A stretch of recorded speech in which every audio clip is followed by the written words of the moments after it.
Salut à tous et bienvenue pour un nouvel épisode des Superphysique Podcast. Je suis Rudy et je suis en compagnie de Fabrice.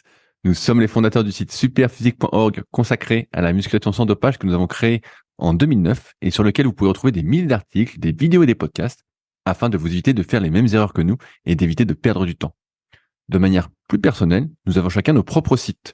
Pour Fabrice, c'est musculation-alter.fr sur lequel vous pouvez retrouver des articles sur l'entraînement à domicile ainsi que son livre du même nom. Pour moi-même, c'est sur rudykoya.com sur lequel je propose du coaching à distance depuis 2006, de véritables suivis, mais également des formations en fonction de votre morpho-anatomie, des livres comme le guide de la prise de masse au naturel et le guide de la sèche au naturel que je vous envoie personnellement chaque semaine de manière dédicacée, ou encore la formation Superphysique sur méthodesp.rudykoya.com pour les plus passionnés d'entre vous. Enfin, vous pouvez retrouver sur le site Superphysique notre marque de compléments alimentaires destinée à améliorer votre santé et dont une bonne partie est bio, et notre application SP Training disponible sur tous les stores afin de vous permettre de savoir quoi faire à chaque séance. Enfin, vous êtes les bienvenus au Superphysique Gym et à la Villa Superphysique à proximité d'Annecy, mais pour ce faire, il faudra me contacter avec le lien directement dans la description. Allez, c'est parti. Salut Fabrice, c'est la forme ou quoi? Salut Rudy, bah écoute, c'est la forme pour un vegan qui marche 100 km par semaine et puis qui fait 4 séances d'entraînement par semaine, tu vois. Ah, c'est la méforme quoi. Ah bah là, tu peux pas être en forme. Ça va à peu près quand même, mais bon, pas oublier que je suis vegan. Alors tu sais, je suis à moitié en morceaux, hein, comme c'est connu. Bah, je sais pas, il y a toujours des gens dans les commentaires Ouais. qui sont un peu contre le véganisme, comme si on les attaquait personnellement. Moi, je suis pas vegan, hein, si jamais, mais parce qu'ils nous découvrent aujourd'hui. Mais comme si quand tu étais vegan ou végétarien ou que tu avais une alimentation particulière, bah ça les attaquait personnellement, quoi. Donc c'est toujours.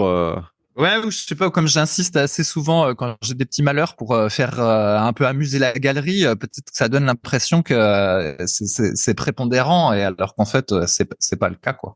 Mais bon, donc voilà, c'est la petite blagounette. Donc pour un vegan qui fait pas mal de marches et puis qui s'entraîne, ça va à peu près, Rudy. J'ai de la chance, ça pourrait être pire. Alors, je sais pas si tu as vu, c'est une des activités dont je voulais parler. Le record du monde du 500 mètres au rameur vient d'être battu. Donc c'est 1:09.8 par Big Phil, donc je sais plus quel est son nom, mais c'est un type que j'avais croisé en 2020 à Paris, lors des championnats du monde, un type qui était assez énorme, hein, qui faisait plus de 2 mètres et qui faisait un bon, je pense, 115-120 kilos, hein, pas si gras que ça, mais vraiment très très solide avec des gros os. Et ça va te faire plaisir, j'ai regardé un peu son compte, ça fait un moment que j'avais pas regardé, et il fait beaucoup de ski erg. Et je me suis dit, oh, mais c'est incroyable, il a dû écouter nos podcasts pour faire exactement le même entraînement que toi. Ouais. Ouais, mais je l'avais déjà dit. J'avais dit, ce ski erg, il y en a quand même pas mal qui le font. Enfin, il y en a pas mal. J'en vois qui le font, donc c'est que ça doit pas être complètement inutile. Et justement, j'ai persévéré. Pour ceux qui se souviennent des podcasts d'il y a 2 mois ou peut-être 3 mois, j'avais testé puis j'avais dit bon, c'est pas terrible. D'ailleurs, c'est pour ça que personne à la salle le fait, etc. Mais j'ai persévéré parce que je sentais que ça pouvait être un mouvement intéressant. Et là, je commence à choper un peu le truc et un peu le virus avec le même. C'est un peu la même chose que le rameur où tu sais, faut suivre une cadence, faut suivre une allure et tout ça. Puis comme je dis, j'ai l'impression de jouer aux fléchettes à chaque fois. C'est comme si je jouais aux fléchettes des centaines de fois pendant la séance, parce qu'à chaque coup de rame ou à chaque tirage de ski, il te donne un chiffre, donc ton nombre de watts ou ton allure, et en gros, ben, tu dois essayer de coller à l'allure de la séance qui est prévue.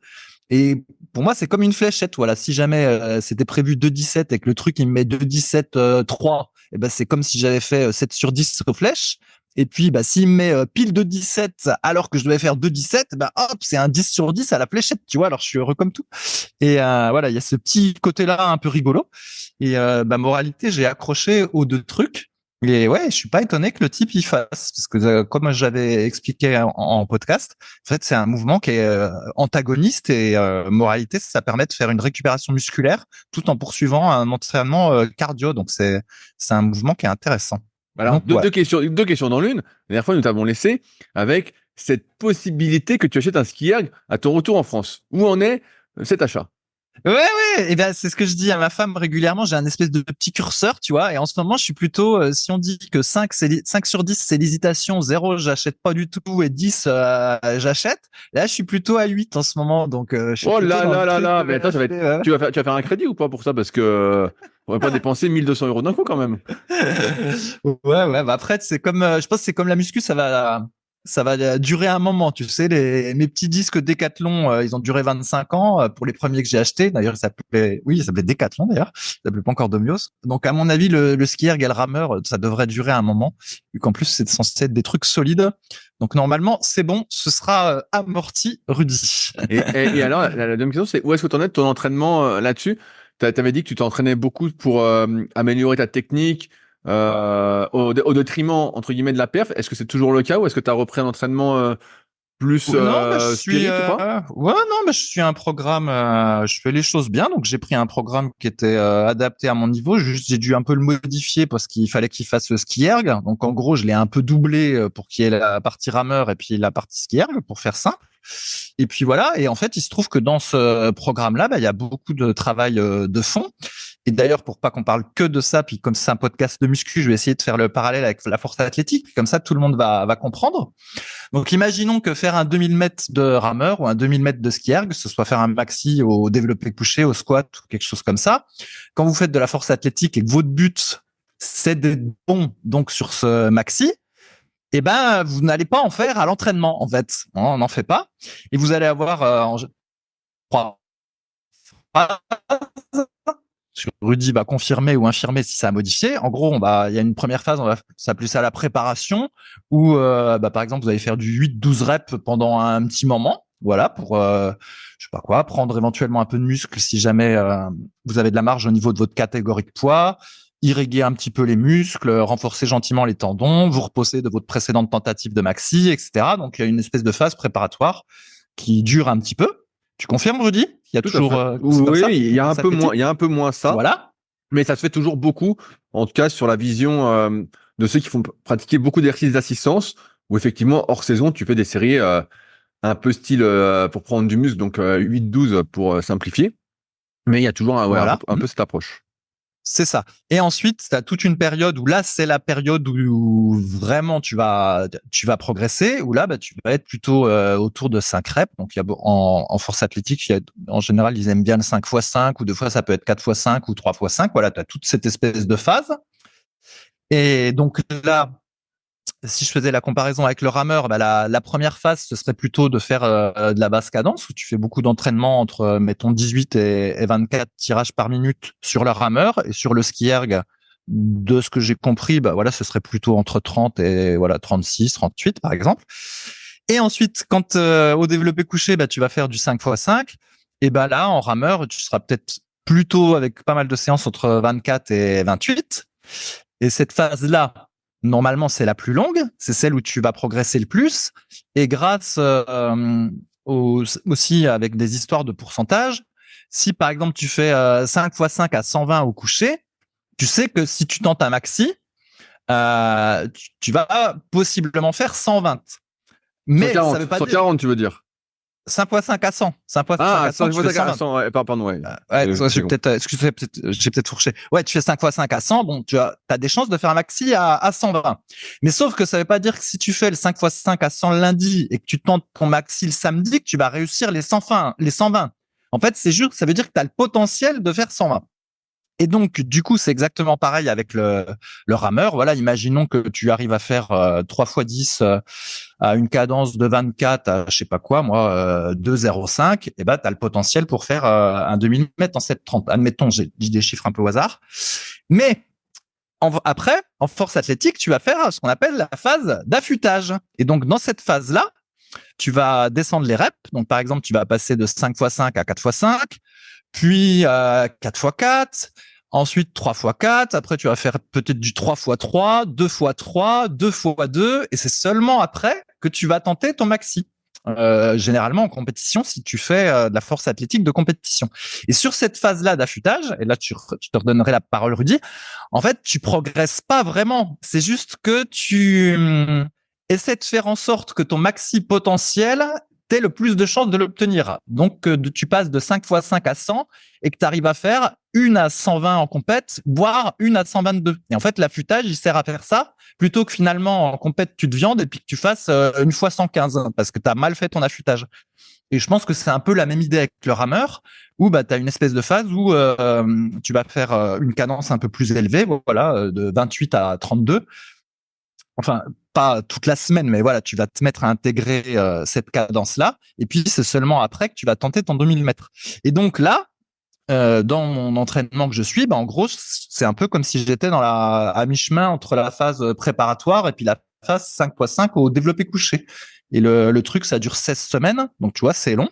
Mais c'est exactement pareil en force athlétique. Si tu te souviens, des programmes de force athlétique qui durent 6 ou 8 semaines, c'est des programmes pour débutants, mais sinon, ceux qui sont très entraînés, eh ben, ils peuvent avoir des programmes qui durent 6 mois, puis en fait, ils vont tenter le maxi qu'au bout de 6 mois, et ils vont faire 2 maxi par an.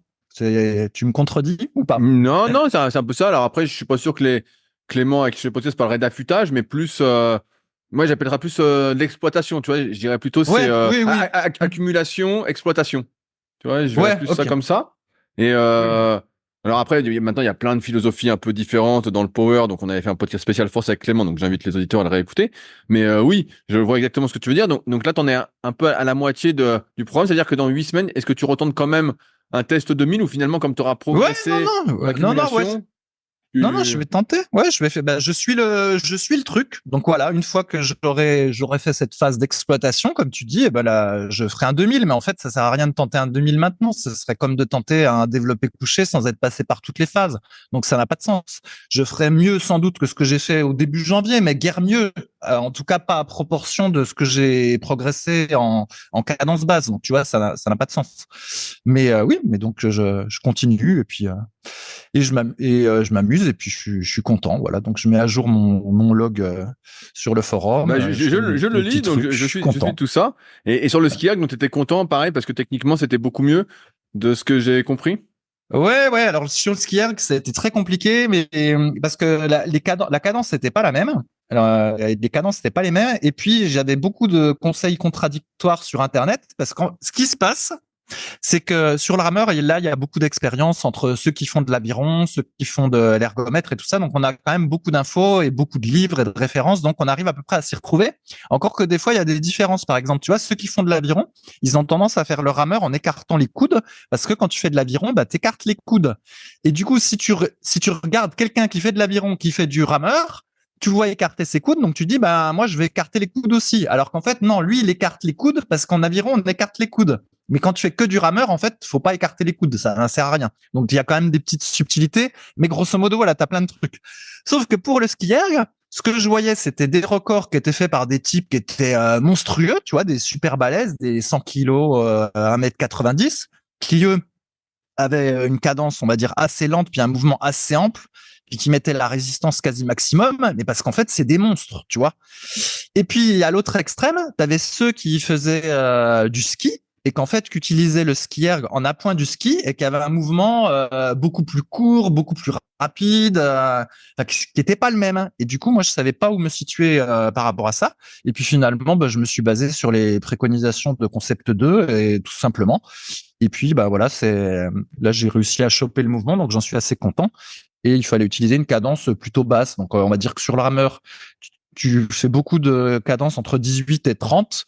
Et sur le ski erg, tu vas faire beaucoup de cadences entre 30 et 45. Tu vois, il y a un petit décalage. Et puis voilà. Et puis voilà, je commence à choper un peu le truc, donc je suis content. Et puis je joue aux fléchettes à chaque entraînement. Et le gros Et avantage, est-ce c'est que que le tu ski feras erg, ouais. un test sur le ski erg aussi à la fin de Bien la sûr, planif? bien sûr. Ah bah oui, il faut faire parce qu'en fait, c'est exactement comme la force athlétique, c'est-à-dire que à un moment donné, il faut quand même tenter ton maxi pour ensuite refaire un programme qui colle à quelque chose, tu vois. Donc là, le programme que je fais, je l'ai basé sur mon 2000 du mois de janvier, donc c'était 7,40. Je me suis dit que j'étais capable de faire 7,30, donc du coup, je l'ai basé même un peu sur 7,30. Et au ski erg, j'ai fait un peu au pif. En général, on met 20 secondes de plus. Donc du coup sur le ski erg, j'ai mis je sais plus 7,50 ou 8 et puis les chiffres collent à peu près et puis voilà, puis je déroule tout simplement. Mais après faut retenter évidemment. C'est le but aussi. Et est-ce que tu Retenter. n'as toujours pas remis ta ceinture cardio, tout ça Ah si, mais j'ai déjà tenté plein de fois de la remettre, mais ça marche pas bien. C'est ce que j'avais dit en fait. C'est un truc Bluetooth et des fois ça me donne la fréquence cardiaque d'un autre. En fait, ça marche pas bien. Et donc au final, pour le moment, je fais que la cadence et maintenant l'allure. J'essaie de respecter l'allure vu que c'est quand même ça fait vraiment partie du programme. Et j'ai un peu délaissé l'histoire de la fréquence cardiaque. Donc parce que j'ai pas de données fiables. puis qu'au final, ça m'a paru moins important que le reste au fil du temps. Voilà. Effectivement, c'est vrai qu'au début, il y a quelques mois, j'étais assez là-dessus. Et puis, savoir quelle était la priorité. Voilà. Qu'est-ce qui fait que tu es dans la bonne zone? Donc, c'est toujours la cadence. Ça, c'est le truc numéro un. Là, il n'y a pas de doute. Et d'ailleurs, la plupart des gens n'ont jamais compris ça à la salle. Hein, ils font pas les bonnes cadences. Et puis, en deuxième, voilà, je savais pas si c'était la fréquence cardiaque ou l'allure qui devait prioriser. Puis, il y a plusieurs théories. Et puis, finalement, bon, bah, comme moi, ça marche pas. Du coup, je suis basé sur la théorie qui dit qu'il faut prioriser l'allure. Et puis, voilà.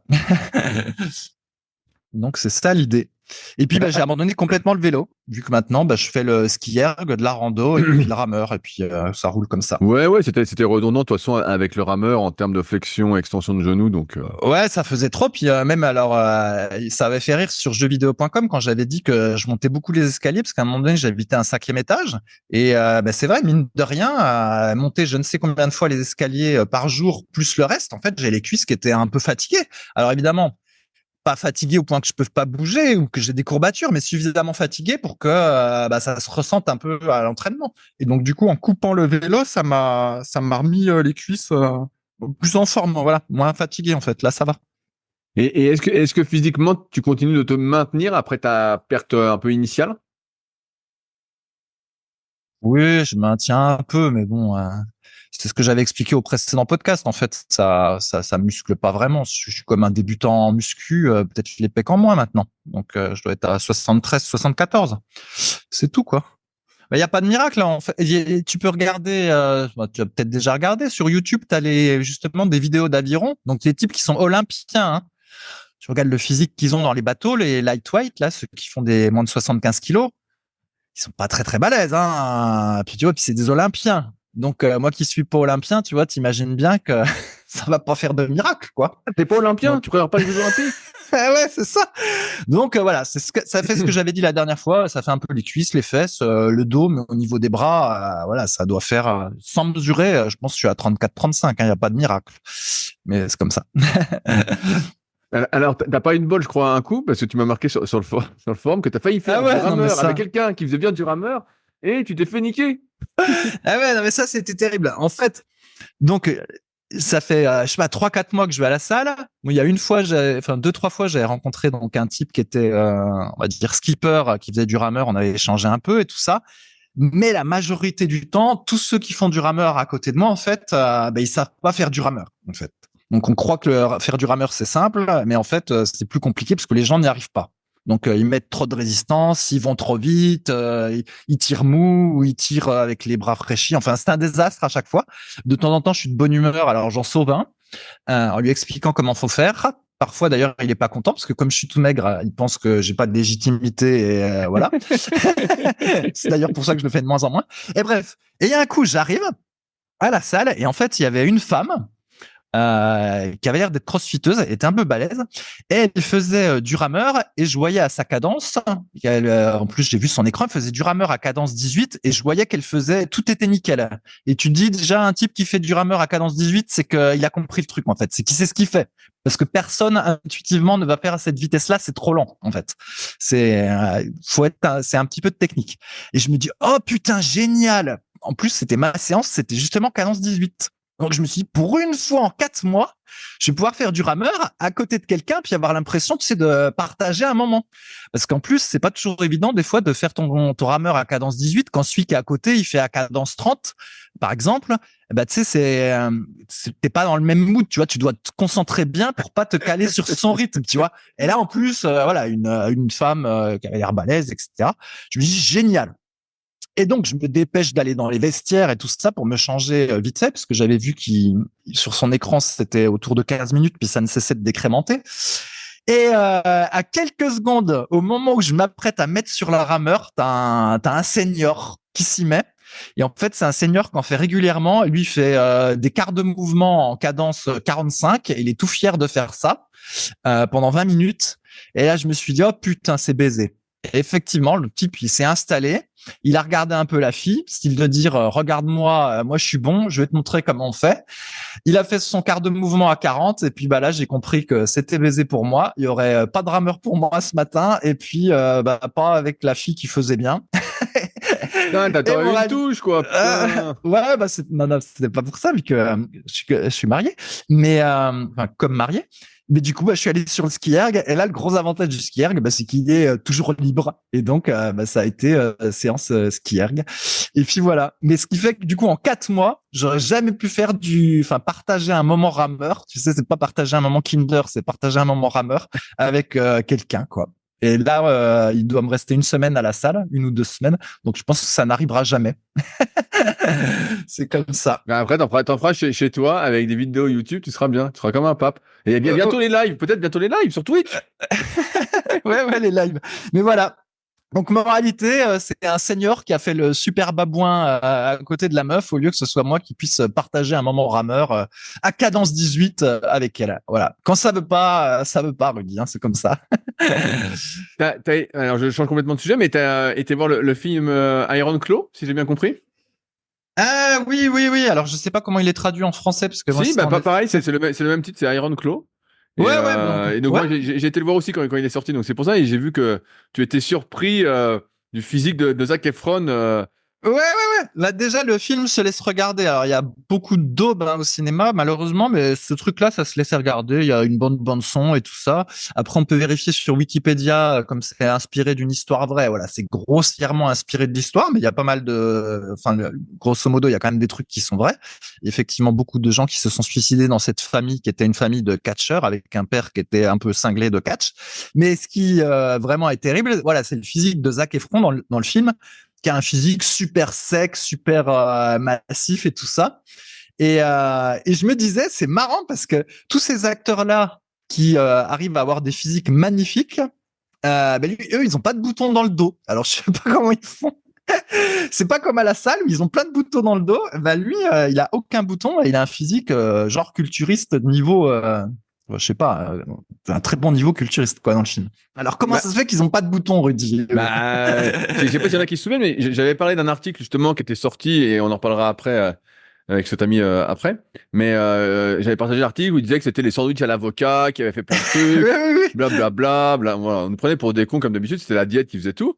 Et en fait, Ah, excuse-moi, le jour où tu avais fait le podcast sur les sandwichs en avocat, ça parlait de ce gars-là. J'avais oublié que ça concernait ce gars-là. bah, Ah, ça d'accord. parlait de Zac Efron et de l'autre gars qui était avec lui, des deux gars justement, qui parlaient de leur diète. Ah ouais, ah d'accord. Ah oui, parce que l'autre gars dans le film a pas un physique aussi monstrueux, mais là, dans le film, Zach, là, il a un physique de ouf, quoi. Ouais, Hein, ah ouais. il est énorme. Et bref, et donc, en fait, sur l'histoire un peu des produits dopants qui donnent des boutons, en fait, c'est comme, j'aime pas trop dire ça, mais c'est comme dans la vraie vie. En fait, plus t'es doué pour quelque chose, plus t'es doué, et moins t'es doué, moins t'es doué. En fait, la personne qui prend des produits dopants et qui a déjà du mal à prendre du muscle naturellement, euh, qui a déjà, je sais pas, un peu de poil dans le dos, qui a un peu dégarni, tout ça, bah elle va avoir plein d'effets secondaires qu'on appelle des effets androgénisants. C'est-à-dire, elle va perdre ses cheveux beaucoup plus rapidement, elle va avoir des poils qui poussent dans le dos, elle va avoir des boutons. Au lieu de prendre vraiment du muscle, bah finalement, ça va pas trop marcher. Et des gars comme ça, on en a vu plein sur les forums internet il y a une quinzaine d'années, je me souviens des forums Body Info et compagnie, où à l'époque, bah, t'as des mecs qui étaient vraiment pas d'autres pour la muscu, qui s'entraînaient déjà moyennement, voilà, leur diète c'était moyen, tout ça, et puis qui se dopaient, et en fait, ils avaient beaucoup d'effets secondaires. Et donc, dans le bouquin, après, où c'est bien expliqué, tout savoir sur les anabolisants de Jean Texier, donc, qui est un peu un recueil de témoignages, tout ça, il explique qu'au début, quand les stéroïdes ont été créés, qui sont dérivés de la testostérone, et ben en fait, on les classait en fonction de leur pouvoir anabolisant, donc c'était surtout les effets positifs, et les effets androgénisants, les effets négatifs. On essayait d'améliorer la testostérone, qu'elle ait plus d'effets positifs et moins d'effets secondaires. Et donc, comme ça, bah, il y avait un classement de ce qui fonctionnait le mieux, ce qui donnait le plus d'effets secondaires. Mais il n'en reste pas moins vrai que moins tu es doué, et en fait, plus tu as des effets secondaires, et plus... c'est comme ça que, bah, là, on parlait que des effets androgénisants, mais tu vas avoir aussi des effets donc androgéniques, c'est pour dire que ça augmente la DHT. Donc, c'est une hormone qui est un dérivé de la testostérone, et voilà, qui est responsable de la chute de cheveux, de la pousse des poils dans le dos, des boutons. Entre guillemets, et tu as des effets aussi oestrogénisants, donc tu te transformes un peu en femme si tu es un gars, tu as les seins qui poussent, tu prends peut-être du gras autour de la taille, bref, vraiment, tu peux avoir la catastrophe. Alors bien sûr, on va nous dire qu'il existe des produits qui sont censés être anti-androgéniques, anti-œstrogéniques, mais encore une fois, moins t'es doué, moins t'es doué. Et par contre, tu as des types qui sont hyper doués, et eux, qui n'ont que les effets positifs. Michael Gundil, il aimait bien dire, peut-être qu'il le dit encore, hein, mais quand il écrivait pas mal d'articles sur le net, qu'un un culturiste professionnel, c'était un type qui avait pratiquement que les effets positifs. C'était un type, bah voilà, lui il prenait du muscle, il gardait ses cheveux, voilà, il oestrogénisait pas, tout ça. Et plus t'as d'effets secondaires, en général, bah, moins t'es doué pour le truc. Et donc Zac Efron, possiblement, bah, je pense qu'il y a ce truc-là. Et deuxièmement, c'est que les acteurs aussi sont très très maquillés. Donc il y a aussi ce truc-là. Je me dis, bah peut-être, comme en plus les images sont retouchées, peut-être qu'il est bien maquillé pour cacher les boutons, et qu'en même temps, eh ben, il retouche un peu les images pour qu'il ait la peau nickel. Il y a peut-être ce truc-là parce que je sais pas s'il est très doué ou pas. Je me souviens que dans le film, comment ça s'appelait, Baywatch, tu sais, il avait fait un film Alerte à Malibu, vraiment un peu ridicule, quoi. Et dedans, il avait déjà un bon physique. Il était moins balèze, mais il avait déjà un bon physique. Et pareil, il avait pas de mémoire, il avait pas de bouton. Donc, je pense que c'est un type plutôt doué. C'est plus ça. Mais moi, on voit bien qu'il sent, rien que même quand il se dope pas, il sent la testo, le type, quoi. On voit que, on voit qu'il est doué, quoi. On voit qu'il a un truc. Mais t'en as d'autres, bah, déjà, on se marre un peu, mais le mec qui est un peu skinny fat, tout ça, et puis qui dit ouais, je vais me doper, bah souvent ça va pas marcher aussi bien que le type qui était plutôt doué pour la muscu, quoi. Donc c'est comme la morphoanatomie. Euh, Plus t'as des longs membres, plus t'as des muscles courts, et moins t'es fait pour. Et à l'inverse, celui qui court, bah, il a des muscles longs qui vont avec, et puis lui, tout marche, quoi. Bah là, c'est pareil Mhm. pour les produits, quoi. Ouais, bah d'ailleurs, ses frères dans le film sont moins musclés et moins secs que lui, quoi. Lui, il est complètement à part dans le film. On voit un peu que lui, ou alors c'est parce que moi j'avais un relent. Bah, Enfin, l'autre là, qui prend aussi son frangin, qui revient de l'université, tout ça, à un moment, il gonfle quand même. On voit qu'il se dope, et putain, ouais, ouais, il il gonfle est un moins peu. sec. Mais Il est pas du tout aussi balèze, mais bon, ça m'a fait des réminiscences de mon époque où j'étais fan des types qui faisaient du culturisme et je me disais putain le physique de ouf qu'il a le type et même il a un cou qui est assez gros. Ça m'a rappelé, mais tu t'en souviendras peut-être pas. Est-ce que tu te souviens de Peter Paul et David Paul qui étaient les oui, frères Barbarian? bien Tu sais, sûr. ils avaient aussi un gros cou et il a un peu ce physique-là. Et je pense qu'il a dû faire exprès de travailler son cou pour que ça fasse vraiment catcheur. Et il m'a fait un peu penser à ces gars-là dans ce film. Bref, donc très bien, il est pas mal ce film, il est pas Bon, mal. alors Fabrice, J'étais heureux. je vais te conseiller un autre film qui a pas été très salué par la critique, qui est sorti sur Amazon Prime. C'est, je sais pas si t'as vu, il y a Conor McGregor qui joue dans un film. Ah oui, j'ai vu une pub là-dessus. Bon, Mhm. avec Jake Gyllenhaal et donc Conor McGregor, et donc bon, qui se regarde, hein, qui est pas un chef-d'œuvre. Et donc justement, tu peux voir dedans que bon bah les deux acteurs sont bien évidemment dopés pour ceux qui se posent des questions, mais que McGregor a vraiment pris la dose parce que vraiment il est vachement solide. Et c'est un petit film de combat. Bon, je vais pas dire que ça vaut Bloodsport et compagnie, mais c'est un peu dans le même style, quoi. C'est bon, Ouais. c'est pas, c'est pas fou, mais ça se regarde. Donc, si tu veux voir encore des acteurs balèzes qui se battent et tout, bah tu peux regarder ça. Ah Roadhouse. bah, si ça passe pas au cinéma. Anyway, alors, d'autres sujets que j'avais notés, Rudy. La dernière fois, tu avais parlé des fameuses chaussures avec 1 centimètre ou 2 centimètres d'épaisseur. Effectivement, j'ai vu qu'il y en avait plein dans le magasin. Et comme il y en a plein dans le magasin, bah, de plus en plus, je vois des gens qui ont des chaussures comme ça à la salle de muscu. Et donc, je voulais rappeler, ou en tout cas discuter avec toi, de Rudy, quelles étaient les bonnes chaussures à avoir quand on faisait de la musculation. Et de mon temps, il fallait avoir des chaussures avec les semelles les plus fines possibles, enfin, on verra les deux cas, les plus fines possibles et surtout sans air, sans amorti et tout ça, donc fines et dures. Et éventuellement pour ceux qui faisaient de l'haltéro ou du power et puis qui aimaient bien avoir les talons un peu surélevés, bah là ils pouvaient avoir des chaussures ou des chaussures d'haltéro ou des chaussures de power avec une semelle très très très dure, genre comme des sabots et un talon. Mais il faut toujours que la semelle soit dure et quand même idéalement fine, sauf donc pour le squat et le soulevé de terre. Et là, voilà, ceux qui ont des grosses semelles de 1 centimètre et puis en plus amortissantes, normalement, c'est pas bon pour la muscu. Alors, ton avis, Rudy? Ouais, bah de toute façon, oui, c'est le cas. Mais comme beaucoup le savent, on est dans un monde d'apparence et la plupart des gens, car la plupart, beaucoup de jeunes gens qui vont à la salle, ils vont un peu quand leur moment fort de la journée et donc s'habillent en Gymshark ou Gymrequin pour faire plaisir à Vince Sartel. Euh, donc ils sont super bien habillés, ils sont coiffés, ils ont les super godasses qui brillent, tout ça. Et souvent, bah, les belles godasses qui brillent, de mon époque, c'était des Air Max, des trucs comme ça. Et c'est vrai qu'elles sont pas du tout adaptées pour la muscu parce qu'en fait, elles sont molles, quoi. Elles sont un peu instables. Donc, dès que tu fais un mouvement pour le bas du corps, de la presse ou du squat, bah, même si tu sens pas les effets secondaires, parce que le corps humain, encore une fois, est très résilient, bah, c'est pas l'idéal. Après, tu as des marques qui ont sorti justement des chaussures avec pratiquement pas de drop et des semelles assez dures. Je pense notamment, il y a Altra qui avait fait ça, il y a Nike avec ses Metcon qui a fait ça, il y avait Reebok à un moment qui avait fait ça avec ses Nano. Je sais pas si ça existe encore, mais quand ils sponsorisaient le CrossFit, c'était très populaire. Mais c'est vrai qu'il faut une semelle dure, quoi. Il y a pas trop de discussion. Moi, je suis plutôt habitué à avoir même du zéro drop. Je me balade tout le temps avec du zéro drop et avec une semelle très dure et pas d'amorti parce que j'aime bien être au contact du sol et ça m'arrive même parce que comme c'est ma salle, le Super Physique Gym, je fais un peu ce que je veux. Dès qu'il fait un peu beau, bah, je m'entraîne pieds nus parce que je suis mieux pieds nus. Mais ouais, c'est ça. Comme dans les photos d'Arnold, parce qu'Arnold, il y a plein de photos où il fait pieds nus. Alors on sait pas s'il fait pieds nus tout le temps, mais il en a plein où il est pieds nus. Bah non, mais c'est vrai que tu te sens, car moi je me sens beaucoup mieux pieds nus. On en parlait justement avec Nico Martin que j'ai eu dans les secrets du sport là, qui est double vice-champion du monde de trail. On parlait un peu de l'évolution des godasses, même pour courir tout ça. Et la conclusion, c'est que effectivement, bah, je dérive un peu sur la course à pied, mais c'est que tu as deux améliorations actuelles, c'est les plaques carbone et puis c'est aussi les mousses. Les mousses sont de plus en plus rebondissantes, mais pour la muscu, si je reviens à notre sujet, bah ça a pas trop de sens quoi. C'est pas. Mais bon, après, il faut accepter aussi que la plupart des chaussures, après il y en a qui existent, mais tu peux acheter des chaussures toutes fines. À un moment, c'était la mode des comment ça s'appelait? Des Converse All-Star. Je sais pas si tu te Oui, souviens, à un moment, tous les gars aux États-Unis oui. du Power, ils avaient ça parce que ça coûtait pas grand-chose. Et alors qu'à l'époque, tu avais Inzer qui vendait des chaussures qui ressemblaient à des Converse All-Star, mais qui vendaient ça 200 balles. Donc j'en avais une paire que j'avais eu, qu'un gars les vendait donc un peu moins cher quand je faisais du Power. Et à un moment, c'était la mode justement pour avoir une semelle assez dure, pas trop d'amorti. Et ouais, c'est toujours la même chose. Il faut des chaussures dures de toute façon. Voilà, donc c'était juste, je voulais revenir là-dessus. Après, c'est pas forcément pour le look, mais comme dans le magasin, tu en as de plus en plus. C'est vrai que maintenant, pour trouver des qui ont pas beaucoup de semelles, bah, c'est pas si évident. Faut chercher. C'est un peu comme les produits sans sirop de glucose dans les rayons maintenant. Bref. Alors justement, c'était un autre sujet, mais je vais pas en reparler encore 200 fois de ce truc-là.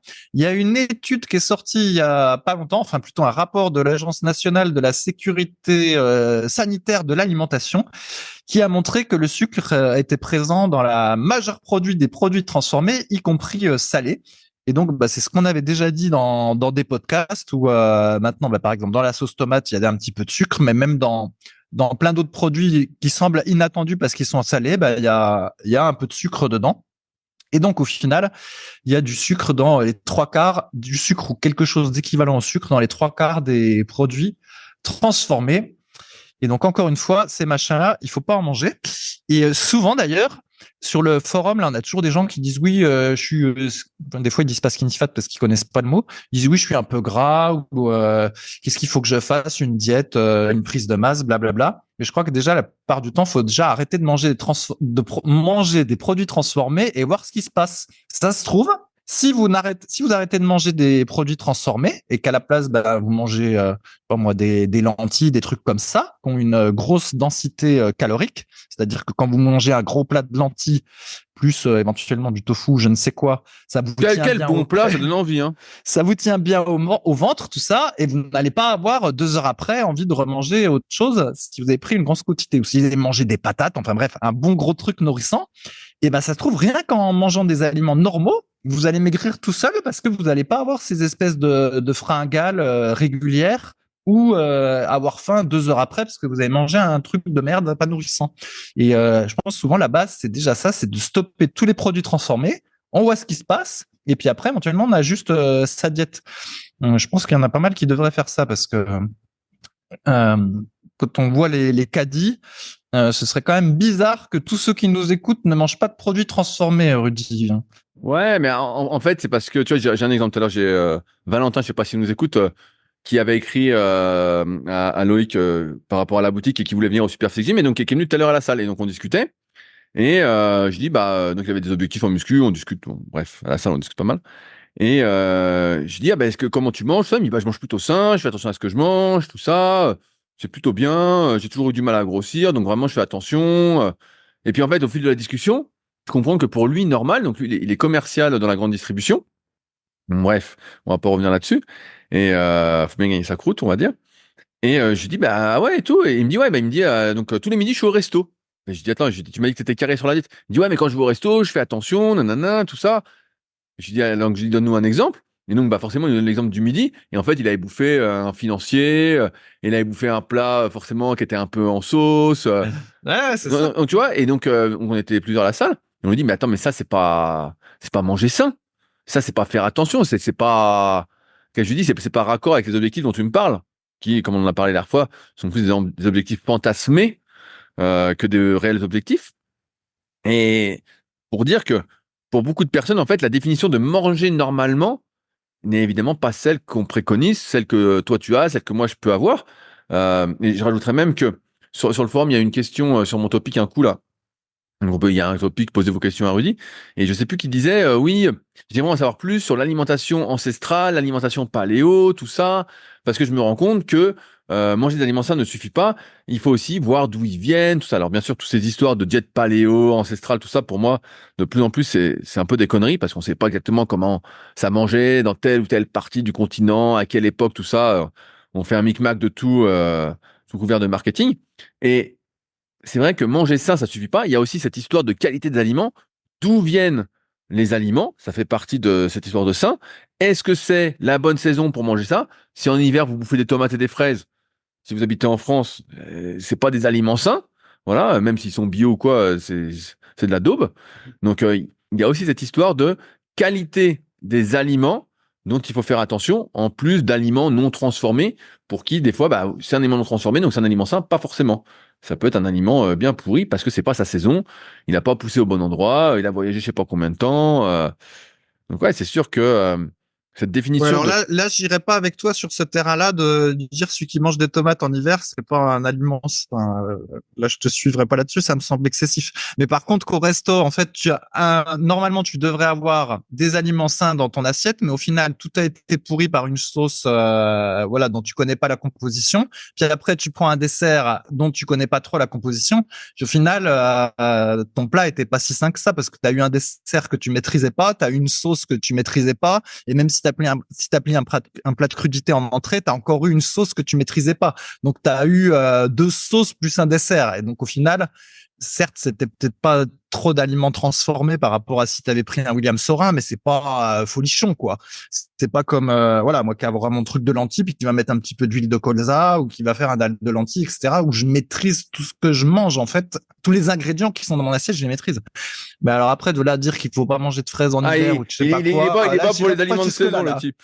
Si, bah j'essaye, mais c'est plus pour des raisons écologiques. C'est pas par rapport à mon Ah corps. Je bah, veux dire que mon corps en hiver, que je mange des fraises en hiver ou en mois de juin, il saura pas la différence, tu vois, parce que déjà, c'est pas dans c'est quel fou, c'est pas les mêmes fraises. ouais, c'est même pas dit que ce soit pas les mêmes fraises. C'est Elles pas les sont mêmes dans des fraises. serres ou je sais pas quoi. Donc bon, là, je te suivrai pas sur ce terrain-là. Si les gens en étaient à savoir quels fruits de saison manger plutôt que de manger des aliments transformés, crois-moi, ce serait déjà pas mal. Puis de toute façon, quand c'est pas la saison, souvent c'est beaucoup plus cher. Et déjà que c'est cher en temps normal, de toute façon, ça te calme un peu de plus en Bah, plus de manger des aliments en saison. alors, je reviens là-dessus. Je vais pas citer de personne aussi, mais nous, ça nous calme parce qu'on est très économe. Mais il y a beaucoup de gens chez qui ça calme pas et qui, en fait, constatent juste que le prix des courses augmente. Là, j'ai vu un truc passer, bah, t'as dû le voir aussi sur une newsletter économique, où le prix des chocolats, parce que là, ça va être Pâques, a augmenté de genre en moyenne 6, 8, 10% quoi, pour Pâques. Mais ça n'empêche pas les gens d'en acheter, en fait, et de dire, de se plaindre, de dire ça augmente, ça augmente, ça augmente, et de continuer. Et moi, je vois des proches à moi qui achètent des trucs, ils me disent, ah, les courses, ça augmente, je regarde leur ticket de caisse, je dis, mais ouais, mais là, il y a 80 balles sur le ticket de caisse que tu peux enlever facilement. Donc, je suis pas sûr que ce soit si contraignant que ça, cette hausse de prix, pour la plupart, quoi, malheureusement. Ok, alors autre sujet pour pas toujours parler de la diète. Toi qui aimes bien les citations, Rudy, j'ai trouvé une super citation pour toi. Alors elle était en espagnol, mais je l'ai traduit plus ou moins en français. Donc c'est une citation pour ceux qui sont toujours le nez dans le smartphone. Voilà, même quand ils sont avec leurs amis à un bar, bah, ils font du smartphone un petit peu. Ou quand ils sont avec leurs copines au resto, ils vont faire un peu de smartphone. Quand ils sont chez eux, ils vont faire un peu de smartphone en même temps qu'ils regardent un film ou une série. Bref, ceux qui sont toujours le nez dans le smartphone. La citation est Rudy. Si je ne suis pas à ce que je fais, je ne pourrai jamais être qui je suis. Je me suis dit, Mais qui es-tu? oui, c'est ça. Elle est un peu bateau, la citation, mais elle claque bien, tu vois. Si je suis pas à ce que je fais, je pourrai jamais être ce que je suis. Et donc, voilà, j'ai voulu la partager. Comme ça laisse un petit peu de flou sur ce que je suis. Mais en même temps, c'est normal. parce que du coup, on ne sait pas nécessairement qui on est. Mais ce qui est sûr, c'est que si chaque activité qu'on l'a fait, on la vit pas pleinement, eh ben, on est sûr de jamais découvrir qui on est vraiment. Tu vois, Rudy. Non, mais bien sûr, mais en fait, alors, tu vois, on parlait du sucre, mais en fait, les smartphones, toute cette sur-sollicitation, surproduction, surinformation, en fait, pour moi, c'est comme le sucre, c'est une drogue. Et je le vois, parce que, encore une fois, je donne pas mal de cours, et notamment en BPGEPS, je vois des fois, dès que je suis avec un élève, et ben, j'en vois d'autres qui sont sur le téléphone, à regarder des trucs qui servent à rien, trucs inutiles, et on voit que tout le monde est dans le sur, et ce sur tout, je vais appeler ça comme ça, et ben, empêche effectivement d'être à ce que tu fais, de pouvoir assimiler, de pouvoir apprendre. En fait, t'occupes de l'espace mental. Et en fait, c'est une drogue. Tu es toujours en train d'attendre ta notification, ton téléphone s'allume, ton truc ceci, ton truc cela. Et bon, j'en parle souvent dans le Leadercast. Tout est fait pour te droguer au maximum et te faire de moins en moins réfléchir, quoi. On en revient à cette histoire de responsabilisation dont tu parlais la dernière fois, où en fait, on essaie au maximum de te manipuler, quoi, de te droguer. Donc, toute la question est effectivement d'être à ce qu'on fait, mais c'est pas si facile. Si on a, c'est comme quelqu'un qui voudrait maigrir et qui a des gâteaux chez lui. Bon, bah la meilleure façon, c'est de pas avoir de gâteau. Si tu veux être à ce que tu es, quand tu es en train de lire un bouquin, ton téléphone, tu le mets dans la pièce d'à côté. Et puis voilà, si tu poses ton téléphone à côté du lit, tu sais très bien que tu vas faire du téléphone au lit, quoi, hein. Donc, Ouais, mais ouais. c'est pas évident, comme tu dis, parce que tout pousse dessus. Moi, depuis que j'ai le smartphone, parce que j'y ai été obligé, hein, encore une fois, avant, j'en avais pas, hein, puis j'ai pas écrit un livre en disant je vis sans smartphone, c'est juste que j'en avais pas.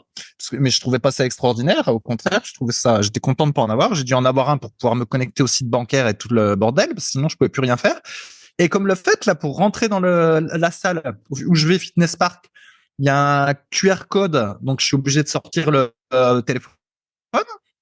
Si je veux utiliser le ski erg et puis le programmer un peu, bah, j'ai une appli qui s'appelle Erg Data, donc je suis obligé de bidouiller un peu sur le truc qui s'appelle Erg Data. Quand je fais le rameur pour suivre la cadence, j'aime bien regarder une vidéo sur YouTube. Bon, ça, c'est un peu du confort. Je suis pas obligé. Mais donc, je regarde une vidéo d'un type qui est en cadence 18. Et donc, moralité, à la salle, bah, je le sors au moins. Je le sors, en fait. Tu vois, il est à côté de moi. Et au moment où je fais les étirements en fin de séance, ça aussi, c'est un truc de confort. Bah, je mets un truc d'intervalle. Il y a souvent un truc qui fait des bip bip avec des intervalles. Il y en a beaucoup qui l'utilisent, cette appli-là. J'entends souvent ce bip à la salle pour mesurer 15 secondes, 4 secondes, etc. pendant mes étirements. Et moralité, bah, tu vois, j'ai le téléphone à côté de moi. Alors que bah, avant, j'avais pas de smartphone et donc du coup, de fait, je l'aurais pas du tout eu à côté de moi. Et, euh, et voilà, donc c'est quand même difficile de s'en passer parce qu'on en a besoin. Et même quand je vais ici à Valencia, il y a un truc, c'est un zoo, ça s'appelle le Bioparc. Et ben pareil, pour rentrer, j'ai un pass annuel et ben c'est un QR code, donc faut que je sorte le smartphone, tout ça. Et moralité, même malgré moi, quoi, je le sors où j'en ai besoin plein de fois par jour. Et ben, une fois que tu l'as sorti, des fois, faut résister à pas aller bidouiller à droite à gauche, alors qu'en fait, si tu l'avais pas sorti parce que tu en avais eu besoin, bah t'aurais pas non plus eu l'idée d'aller vérifier autre chose dessus, tu vois. Donc bref, pas si évident que ça le smartphone, même quand on a de la qu'on pense avoir de la volonté pour ne pas être happé. Donc maintenant, souvenez-vous de la phrase. Tu t'en souviens de la phrase, Rudy, ou je la redis? Bah, je l'ai devant les yeux, tu sais. Ah ouais. Bon, allez, dis-nous-la comme ça. Dis-nous-la avec conviction, Rudy. Si je ne suis pas à ce que je fais, je ne pourrai jamais être qui je suis. Ah voilà, c'est classe. Il faudrait la traduire en anglais pour que ça fasse encore plus slogan marketing. On devrait la mettre sur un t-shirt. Alors, autre sujet, et c'est pareil, ça m'a encore rappelé la muscu, comme c'est quand même un podcast à origine muscu. Voilà, c'est pour ça que j'en parle. Donc, il y a Nicole Kidman. Je sais pas si c'est ton époque, Nicole Kidman. Oui, Ouais, à peu un petit près. peu. Ouais, un petit peu. C'est pas trop mon époque, mais bon, on va dire là, c'est l'époque Sharon Stone, Pamela Anderson et tout ça. J'ai vu un titre sur le internet de ma femme, a jeuni grâce à sa nouvelle coupe de cheveux. Et donc, tu vois une photo de Nicole Kidman. J'ai vérifié sur Wikipédia, elle a 56 ans. Elle en paraît 25 sur la photo. Mais c'est grâce à sa nouvelle coupe, mon cher Rudy, c'est qu'elle a une super coupe qui rajeunit de 30 ans. Mais bien entendu, t'as pas un mot sur toutes les opérations esthétiques probables qu'elle a mis en œuvre pour paraître aussi jeune. Et ça m'a un peu rappelé les culturistes dans les années 90 dans les magazines qui étaient 4 fois comme nous, mais c'est parce qu'ils avaient le programme de biceps magique, tu vois. Il y avait jamais un mot à cette époque sur le dopage et tout ça. C'était toujours le programme biceps. Et ben là, c'est la coupe de cheveux qui fait que Nicole Kidman, elle paraît 30 ans de moins. Donc ça me fait assez rire.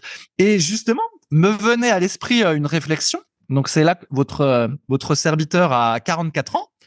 Et finalement, je me dis, à quoi est censé ressembler quelqu'un qui a 44 ans au niveau du visage? Et ben, vous me direz, il suffit de regarder dans la rue, pauvre truffe, il y a plein de gens qui ont 44 ans. Oui, Pauvre mais truffe. dans la rue, oui, mais dans la rue, voilà, les gens ne mangent pas forcément sainement, ils font pas forcément autant d'activités physiques que je fais, etc. Donc ça se compare pas nécessairement. En plus, beaucoup de gens doivent se lever au réveil, alors que coup de peau. Moi, j'ai organisé ma vie pour ne pas avoir à mettre le réveil. Donc du coup, a priori, je devrais avoir moins de cernes que quelqu'un qui met le réveil depuis 3 décennies. Bref, et donc du coup, j'ai pas vraiment de modèle. Et si je regarde les acteurs de cinéma qui sont plus âgés, mais qui étaient de la génération des années 90, là, comme Tom Cruise ou Brad Pitt ou d'autres de cette époque, et en fait, les types, ils paraissent plus jeunes que moi, tu vois. Et donc du coup, des fois, je me retrouve un peu dans la même position que quand on avait créé Superphysique. On avait créé Superphysique pour dire à quoi ressemble un type qui fait de la muscu, qui se dope pas, puis qui n'est pas professionnel de la muscu, voilà, qui fait ça en plus, mais avec beaucoup de focus, de dévouement, etc. À quoi il ressemble? Et puis c'est pour ça qu'on a créé Superphysique. Et moi je me dis, à quoi est censé ressembler un type de voilà, qu'à la quarantaine au niveau du visage, qui fait à peu près attention à sa santé, tu vois. Et en fait, en regardant les acteurs de cinéma ou les gens qui sont très médiatisés, ça te donne pas l'info parce qu'en fait, ils font tellement de chirurgie esthétique. Ouais, c'est ça. Entre les photos magouillées, l'éclairage, le maquillage, éventuellement maintenant les retouches informatiques automatiques si c'est des films, et puis surtout les innombrables trucs de traitement esthétique qu'ils font, au final tu sais plus, tu vois. Finalement, je sais plus à quoi ça ressemble. Faudrait que je puisse râler en arrière et voir par exemple mon grand-père, où lui, je sais qu'il mangeait pas de produits transformés, puis que voilà, comme il était à la ferme et tout ça, il faisait un peu d'activité. Faudrait que je vois à quoi il ressemblait quand il avait 44 ans. Voilà, ça m'aurait donné un truc. Mais là, je peux pas aller voir à quoi il ressemblait. Donc, moralité, je ne sais pas. Donc, Rudy, il va falloir créer une team 44 ans qui mange à peu près sainement pour qu'on voit à peu près à quoi ressemblent les gens. Non, mais c'est marrant ce que tu dis. C'est vrai que on sait. Après, tu veux comparer, donc c'est ça le truc aussi. Mais c'est vrai qu'on sait pas à quoi ça ressemble maintenant, étant donné toutes les mauvaises habitudes qu'ont la plupart des gens, qui paraissent souvent beaucoup plus que leur âge. Oui. Des fois, moi, je vois des gens, je dis putain, mais ils ont que ça. Ou alors après, je suis aussi entouré de personnes qui font moins que leur âge, hein, parce qu'ils prennent soin d'eux. Mais ouais, on sait pas. Et là, c'est vrai que les acteurs, bon, ça y va sans arrêt, comme tu l'as dit, sur les opérations, sur les retouches, sur les produits dopants. Là, je t'ai dit, on a regardé Iron Claw, mais tu regardes aussi Roadhouse. Là, tu vois que les types sont chargés comme des mulets. Oui, donc, ou même dans Fast and Furious, là, j'ai oublié comment ils s'appellent, les deux acteurs de Fast and Furious. Vin Diesel et The Rock. Voilà, surtout The Rock. Alors lui, il a la cinquantaine et bon, il est magnifique, mais bon, voilà quoi. Y a pas de, tu peux pas comparer. Mais ouais, c'est vrai. Moi, j'aimerais bien, à mon avis, si t'avais des cheveux, tu paraîtrais plus jeune. À mon avis, c'est plus ça que tu devrais essayer. Tu devrais t'acheter un petit toupet, comme dirait Marius dans Les Bronzés, un magnifique toupet. Et t'essayes et tu nous fais une petite photo, on te dira si tu rajeunis, quoi. Ouais, non, mais ça, c'est vrai, parce que si tu prends d'ailleurs Trump, qui est assez âgé, je trouve qu'il fait plutôt jeune au niveau du visage grâce à sa perruque. Mais bon, ce qui m'intéressait, c'était surtout de voir un peu les cernes et l'allure du visage général et tout ça. Mais c'est vrai qu'on n'arrive pas. Trump, Ouais, c'est ça, quand il met une photo, il a tout retouché, tu sais rien. Ah oui, enfin bon. Bref. Mais c'est vrai qu'on rencontre, Fabrice. La fille sur les photos, tu dis, waouh, putain, incroyable et tout. Tu vas voir en vrai, tu dis, putain, mais c'est pas la même, elle est où? Ouais, bref, c'est pas évident de savoir. Et sur YouTube, régulièrement, moi j'ai des contenus qui se mettent sur le côté où c'est genre Schwarzenegger, non pas Schwarzenegger, Stallone qui a son secret pour être, son programme d'entraînement pour être comme ça à 70 ans. Enfin, le titre ressemble à ça. Puis effectivement, tu vois une photo de Stallone qui a l'air tout jeune, mais bon, Stallone, on sait qu'il a chargé puis qu'il a bien fait des opérations de chirurgie dans tous les sens. Donc bon, il peut paraître tel qu'il est à 70, mais il y a pas plus beaucoup de différence. Enfin, il y a beaucoup de différence entre lui et nous, quoi. Et voilà. Donc pas simple, Rudy, de savoir comment vieillir. Qu'est-ce qu'est un vieillissement, on va dire normal. Du coup, je ne sais pas répondre. Non, mais moi non plus. Moi non plus, je ne sais pas répondre. C'est sûr que c'est difficile de savoir. Sachant déjà qu'on est tous différents et en plus que nos hygiènes de vie influencent fortement comment on vieillit. Donc bon. Tant que tu sais pas que tu vieillis, tout va bien. Ouais, bah, j'avais déjà raconté la technique, je t'avais déjà dit, en fait, le truc, c'était, vous avez pour voir ce que vous ressemblez à 5 ans, vous regardez la tête que vous avez le matin au dessous du lit dans le miroir, et en fait, ce sera la tête que vous aurez à 4 heures de l'après-midi dans 5 ans. Oh, bah, ça va alors. Mais si tu te regardes le matin dans le noir, il n'y a pas trop de lumière, ça peut aller peut-être. Donc bon, mais ça marche assez bien la technique. Cette technique-là, elle marche pas mal et je me demande, j'ai l'impression qu'au fil du temps, même ça raccourcit de plus en plus. Tu vois ce que je veux dire? Avant, voilà, ça te donnait à 10 ans près et maintenant, ça te donne à 3 ans près. Bref. Alors, est-ce qu'il faut répondre à des questions, Rudy? Bien Parce que là, sûr. j'ai plus de liste là. J'ai essayé, bien sûr. J'avais sélectionné des questions récentes là que j'ai eues tout à l'heure dans l'après-midi. Et il y en a une que je vois, il y a beaucoup de personnes qui se la posent et elle m'est rien en poser. C'est Gilles. Donc Gilles, je connais bien parce qu'il a fait la formation super physique. Donc sur méthodesp.rudicoya.com pour ceux qui veulent aller voir. Et Gilles, il a 40 ans et il se demande, comme beaucoup de personnes, s'il peut encore progresser. Et si oui, qu'est-ce qu'il faut qu'il fasse? Est-ce qu'il faut qu'il en fasse plus? Est-ce qu'il faut qu'il mange mieux? S'il faut qu'il fasse plus attention à son hygiène de vie? Voilà. Est-ce qu'il a encore de la marge de progression à 40 ans? Et c'est une question à laquelle il n'est pas facile de répondre parce que forcément, il faut beaucoup de contexte et en même temps, on n'est pas devin. On peut pas savoir quel est le potentiel de chaque individu, ce qu'il a fait auparavant. Et pour répondre, j'ai donné plusieurs exemples. Hier, j'ai interviewé Fabien Richard, donc ça sort la semaine prochaine sur les secrets du sport, qui est préparateur physique de foot, et lui qui est spécialisé dans l'explosivité. Et je lui ai dit, voilà, l'explosivité, comme vous, si vous le savez pas, voilà, je vais vous le dire, c'est quelque chose qui s'améliore pas drastiquement. En gros, tu n'es explosif ou tu l'es pas, tu n'es rapide ou tu n'es pas rapide, et tu peux améliorer en moyenne. Gilles Cometti en parle dans ses bouquins, c'est autour de 10%. Donc Fabien dit d'expérience, il va faire gagner 2, 3, 4% par an, voilà. Et je dis, est-ce qu'il y a un âge limite à partir duquel bah, tu n'arrives plus à augmenter cette explosivité? Je dis, qu'est-ce que tu as remarqué, toi qui as entraîné beaucoup de footballeurs professionnels en prépa physique sur l'explosivité, qu'est-ce qui se passe? Et il me dit,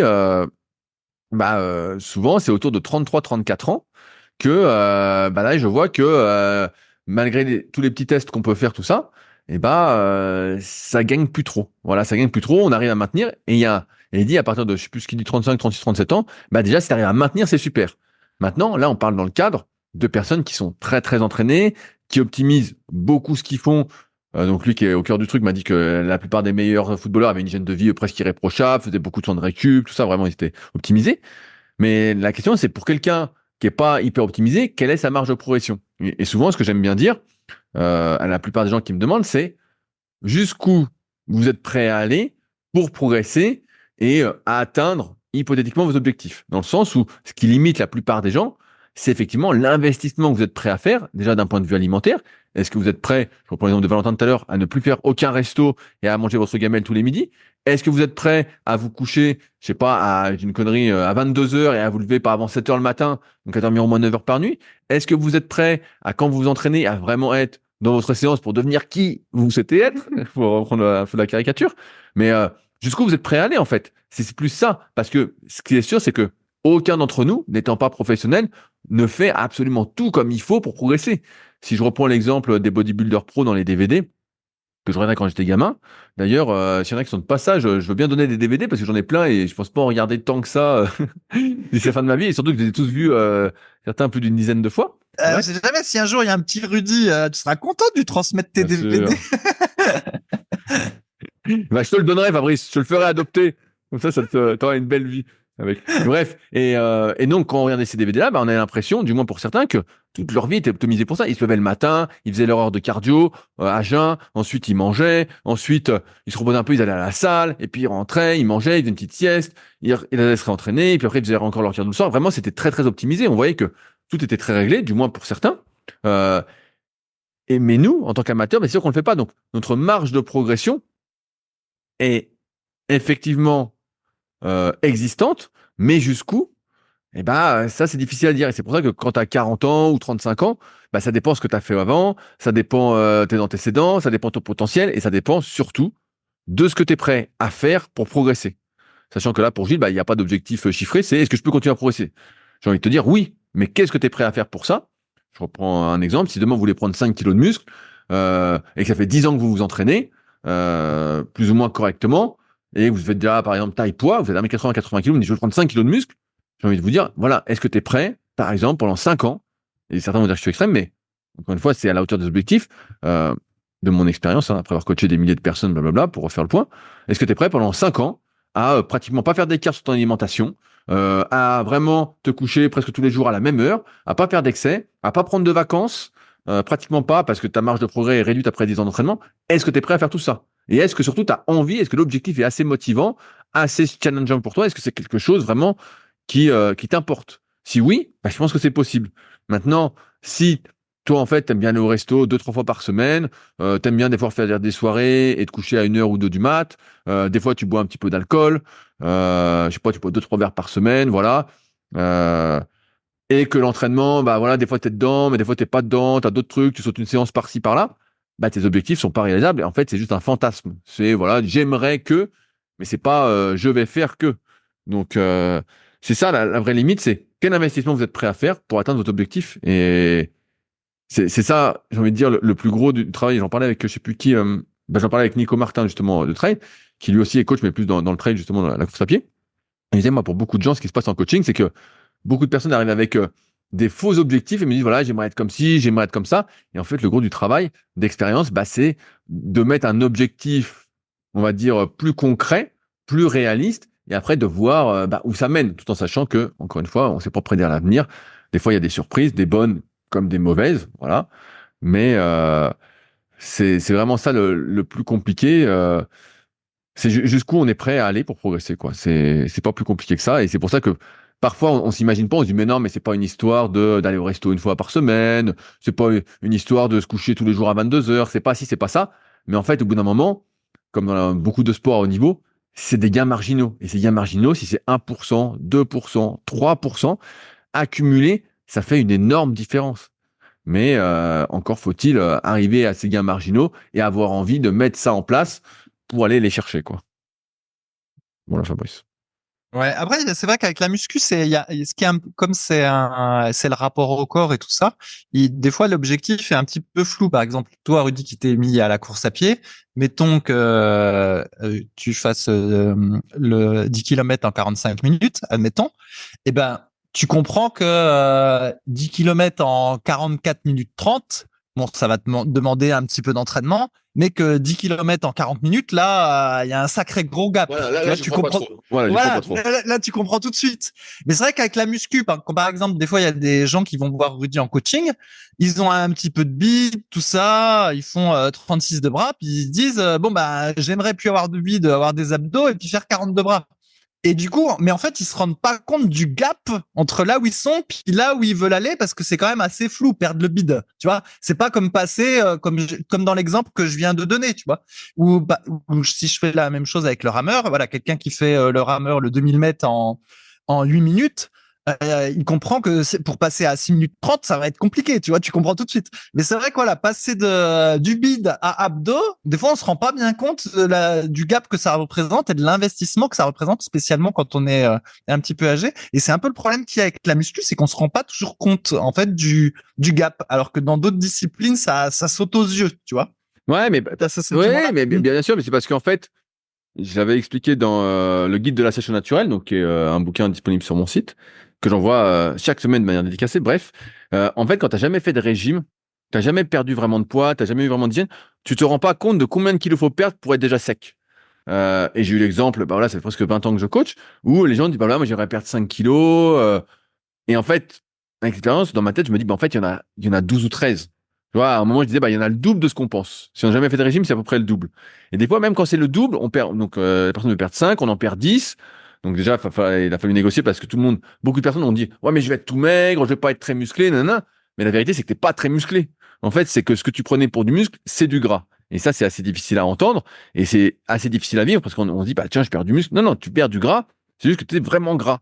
Et tu es beaucoup plus gras que tu ne le penses. Et ça m'avait fait ça sur ma première sèche en 2006 où je pensais perdre 3-4 kilos. Et en fait, j'en avais perdu 9. Et donc, forcément, j'étais beaucoup moins balèze que ce que je pensais. Et, bon. Et donc, c'est vrai que quand tu veux perdre du bide, tu dis, voilà, moi, c'est 3-4 kilos. Mais en fait, ça se trouve, c'est déjà 10. C'est déjà 10, c'est déjà 12. Et tu vas te rendre compte, en plus, au fur et à mesure du régime, que, en fait, du gras, t'en as encore. Tu penses qu'en perdant 10, tu vas être super sec comme Jake Gyllenhaal dans Roadhouse. Mais en fait, pas du tout.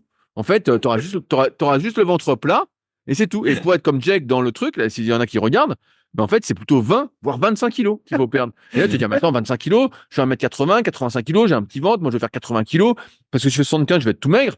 Mais en fait, j'exagère pas, il faut que tu fasses 65 kilos. En fait, la vérité, c'est un peu ça. Mais ça, tu t'en rends jamais compte tant que t'as pas fait ton régime. Et pour le tour de bras, c'est comme tu dis. En fait, tout à l'heure, bah, voilà, quelqu'un voulait prendre 5 kilos de muscle. Là, il me dit, ouais, je vais prendre 5 kilos de muscle. Nanana. Bah, je lui dis, écoute, voilà ce que je pense. Je lui dis, c'est 50 steaks hachés. Je dis, c'est à peu près ça le volume. Donc, on peut chipoter. Voilà, il y a quelques pourcentages d'écart, mais c'est à peu près ça le volume que ça représente. C'est à peu près 75-80% d'eau, 20% de prot. Je crois il y a 5% de lipides. Donc, voilà, 75. Un truc du style.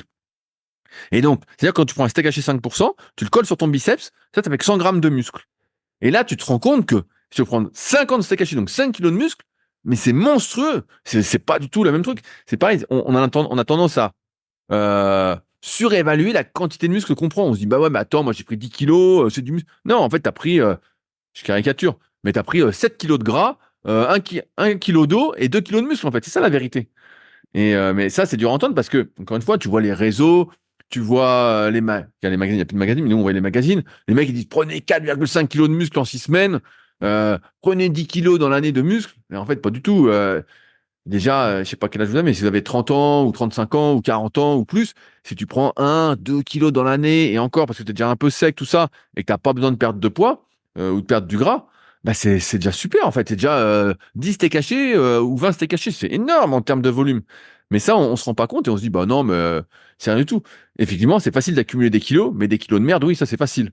Mais ouais, c'est sûr qu'à la muscu, on se rend pas compte parce que tout est faussé par les réseaux, par des vendeurs sans scrupules, par des marketeurs malhonnêtes, hypocrites, qui essayent de te plumer, c'est tout. La vérité, c'est pas ça, c'est que ça nécessite du temps, de l'investissement, et que, bah oui, il y en a des fois qui sont hyper doués et qui mangent des pizzas et des kebabs et qui s'entraînent 3 fois par semaine, qui ont des super physiques, voilà, ça s'appelle un coup de chance, le contre-exemple.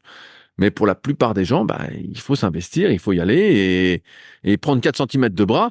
C'est énorme, en fait. Là, dans ton exemple, c'est énorme. En fait, on se rend pas compte. Il y a des gens qui feront jamais 40 centimètres de bras, comme il y a des gens qui feront jamais 10 à 100 au coucher. Voilà, c'est ce qu'on disait à l'époque sur les forums Smart. On disait 10 à 100 au coucher, c'est à peu près 40 de tours de bras. C'est entre 39, 41, voilà, en moyenne. Ben voilà, si tu n'arrives pas à faire ça, à moins que tu sois vraiment très doué pour les bras et vraiment très peu avantagé pour les pecs, parce que tu n'as pas de cage, des longs bras, tout ça. Ouais, ok, tu feras pas 10 à 100, et puis tu feras peut-être 10 à 85, à 90 si tu auras ces bras-là. Mais tu les feras pas, tu n'auras pas ces bras-là en faisant 10 à 60 au coucher, quoi.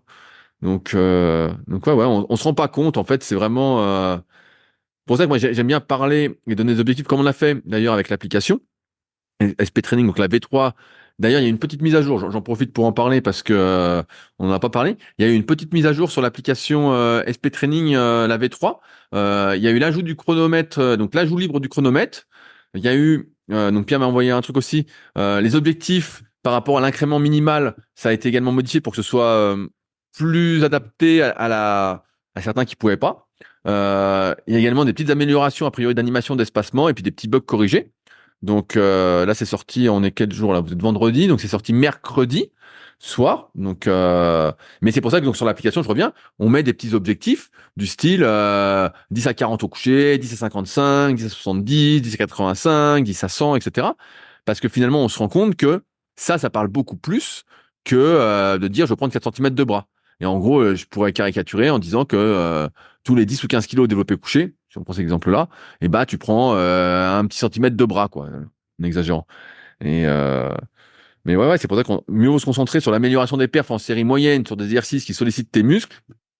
Je simplifie aussi, plutôt que dire je vais prendre 4 centimètres de bras, parce que 4 centimètres de bras, en fait, ouais, effectivement, tu te rends pas compte de ce à quoi ça correspond. C'est 4 steaks cachés sur ton bras, peut-être deux steaks cachés, c'est énorme, quoi. Tu vas pas les prendre comme ça, quoi. Mhm. Ok, est-ce qu'on a un autre sujet, Olivier? Ah bah, je vois qu'on arrive au bout, ça fait un peu plus d'1 heure qu'on est qu'on est là. Je refais un petit point sur l'application. Donc ouais, la V3 donc était sortie avec pas mal de petits retours de votre part. Donc je rappelle que si ça vous intéresse de participer à l'amélioration de l'application, il y a un topic sur les forums Superphysique, donc superphysique.org puis forum. Il y a un topic qui s'appelle sur l'application, donc vous le trouverez assez facilement.